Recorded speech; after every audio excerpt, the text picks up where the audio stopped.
Paskatieties, kādu dibenu kasīgu Lilapāts sev ir atradis. Un man reāli likās, ka viņai jau vairs nav ziemas spalva.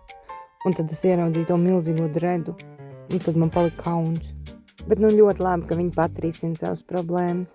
Laiciņš varbūt neizskatās pēc tāda baigā brīvdienu laiciņu, jo ir apmācies, ik pa laikam līst, bet priekš zirgiem šis ir īstais brīvdienu laiciņš. Jo nav mušas, nav dunduriņi, neviens nelido, un visi var čilot. Pa lielam visi arī beidzot jau ir samierinājušies ar jaunajiem apstākļiem, ar mazajiem mini-ēzelīšiem un ir tāds mieriņš lēnām. Un paskatieties uz tām taciņām, es jums rādīju, iedomājieties, viņi pārvietojās tikai pa tādām taciņām zosu gājienā. Un te ir romantiskākā pārsvarīgākās darīšanas uz skaista fona.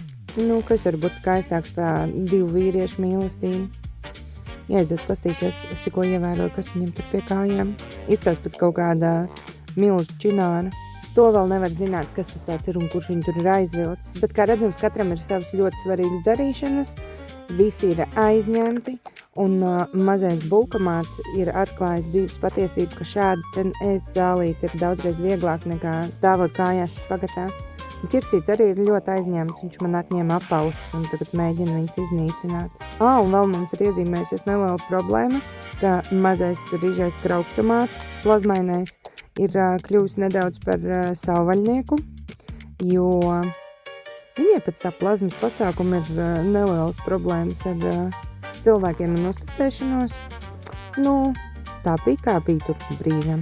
Bet tas nekas, tas nozīmē, ka mēs palēniņām atkal iedraudzēsimies ar šo mazo krilkšķīgo rižo radījumiņu. Starp citu, viņai ir ļoti skaisti zilas acis. Es nezinu, vai video var redzēt, bet man liekas, ka viņš paliks brūns, ka viņa izaugs. Bija cerība, jo tētim bija viena zila acis un ne jau uz